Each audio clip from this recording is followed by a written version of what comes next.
তো এখন আপনাদের কয়টা ক্যামেরা? আমার ক্যামেরা এখন বর্তমানে একটাই আছে, আর কয়টা ক্যামেরা নাই, একটা ক্যামেরা দিয়ে কাজ চলতেছে, সবসময় একটা দিয়ে কাজ করি। আচ্ছা। আর আমি ইউটিউবেতে সবার সাথে টাঙ্গাইলের যে ভিডিও কৌতুক করছে সবটির সাথে আমি বেশি কৌতুক করছি ইউটিউবেতে। আবার ইন্ডিয়াতেও আমি 2বার গেছি স্টেজ করার জন্য। ইন্ডিয়াতেও গেছেন? আপনার হ্যাঁ। পাসপোর্ট আছে? হ্যাঁ, পাসপোর্ট আছে, এখন আছে। পাসপোর্ট নিয়ে একদম ইন্ডিয়াতে চলে গেছেন? হ্যাঁ হ্যাঁ।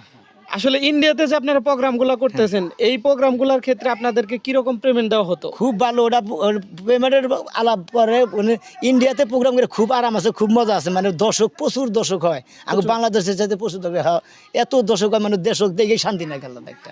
এখন আপনার চ্যানেল, পেজ এবং এডিটিং এগুলো ম্যানেজমেন্ট করতেছে কি? হ্যাঁ, আমার বাইশটা আছে, এরা করে, আমার বাইশটাই ক্যামেরা চালায়, এক বাইশটা এডিটিং করে, ওরা নিজেরাই সবকিছু নিজেরাই ম্যানেজমেন্ট সবকিছু, করে? হ্যাঁ, management করে। অনেক লোকজন আপনি খাটাইতেছেন, তো এখানে কাজ করে আপনার কিরকম টাকা মনে করেন খরচ হচ্ছে অথবা কিরকম থাকতেছে? মোটামুটি ডাল ভাত খাওয়ার জন্য মোটামুটি মনে করেন যে কিছু কিছু থাকে আর কি, এবার যে থাকে না তা না, কিছু কামাই করছে আল্লাহর রহমতে। আপনার নিজের কি কোনো চ্যানেল আছে? আমার একটা চ্যানেল আছে, সোনামিয়া বাদাইমা সোনামিয়া। এটা কি ইউটিউবে? হ্যাঁ হ্যাঁ।